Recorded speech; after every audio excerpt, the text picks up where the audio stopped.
In 2011, Zazelle Preston Wallace was a 26-year-old woman living with her husband, 30-year-old William Wallace, their newborn son, and Zazelle's two daughters from a previous relationship, who were just 3 and 8 years old. The family resided in Anaheim, South California, and Zazelle was taking college courses in the hopes of becoming a domestic violence counsellor, helping to guide people who were suffering in violent and abusive relationships.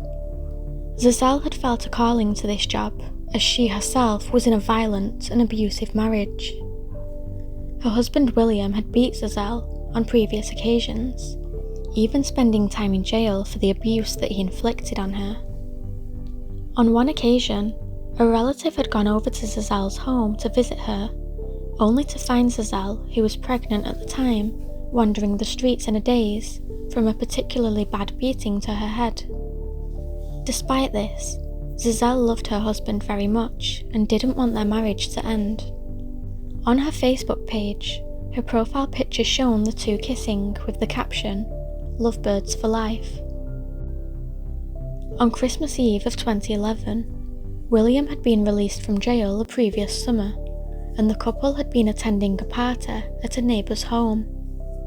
When they arrived back to their apartment, neighbours heard them in a heated argument.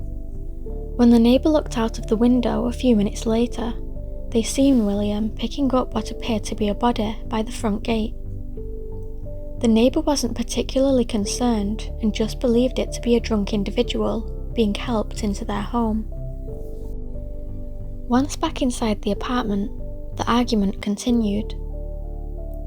Zazelle attempted to flee the apartment once again, but William caught her and dragged her back inside. As the argument escalated and became physical, William threw Zazelle onto a glass table, shattering it. According to Zazelle's oldest daughter, an 8-year-old girl, she had to help William pick her mother up and take her into the bathroom, where she helped to pull shards of glass from her mother.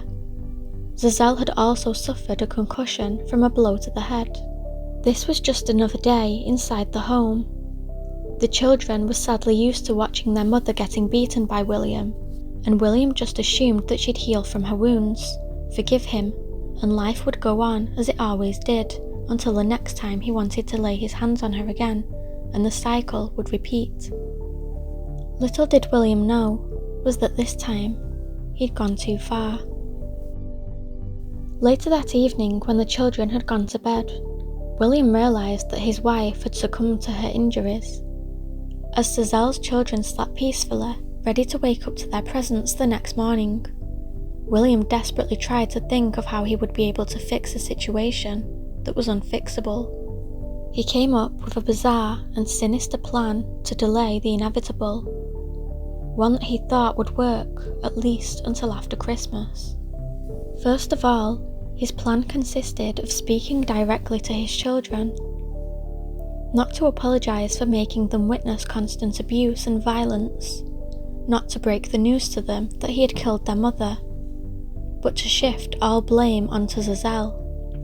He told his children that their mother had gotten blackout drunk and quoted, "Mommy got drunk and ruined Christmas." William wasn't content with the lie alone, and to prove to his children that their mother was in such a state, he did the unthinkable.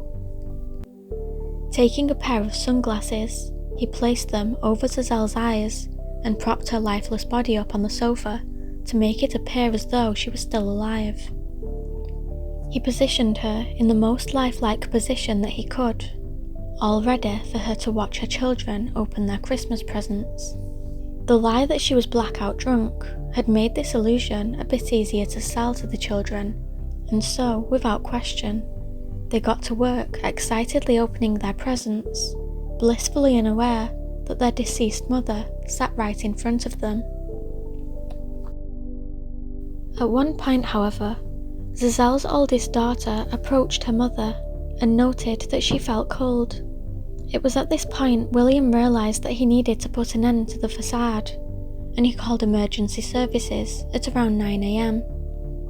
In an innocent tone of voice, he told the operator that his wife was in need of medical attention. Ambulances arrived to the home shortly after, and were confused when they entered the home to find Zazelle sat up appearing perfectly fine, wearing sunglasses in her living room in the middle of the day. As they approached her, they soon realised that she was deceased. William tried, as he always did, to worm his way out of it by once again placing the blame on Zazelle and claiming she had injured herself a while ago. The paramedics, however, were not buying his story and called the police. William was placed under arrest and incarcerated until his trial. He was placed on a $1 million bond. His attorney, Heather Moorhead, insisted that this was all just a tragic, self-inflicted accident on Zazelle's part. Police searching the couple's apartment, however, found various blood spots all over the home, as well as multiple holes that had been bashed through the doors and drywall, even a door that was completely knocked off its hinges. Zazelle's family members spoke out in court and said that on several occasions, William had reached the point of nearly ending Zazelle's life in the past. In one incident, Zazelle had to contact police from a convenience store bathroom to escape the clutches of her husband. William's fate was sealed when he remarked at one point, "We were drinking, and during the argument I tossed her around a little bit." He said this as though it was a normal part of marriage and he had done nothing wrong. Instead, this exposed his evil thought process to the jury. Complications arose, however, when Zazelle's 8-year-old daughter said that she had seen her mother fall through the glass table, but didn't know whether she had been pushed. A representative from a local women's shelter came forward and said that Zazelle had attempted to flee from her husband multiple times, and even implied that at the time of her death, she was in the process of trying to get away from him for good. Jurors were not convinced that Zazelle's death had been an accident. In June of 2021, after nearly 10 years, William was convicted of second-degree murder. He had been in prison since Zazelle's death and received 15 years to life in prison, but was given credit for the 9 years that he had already spent inside.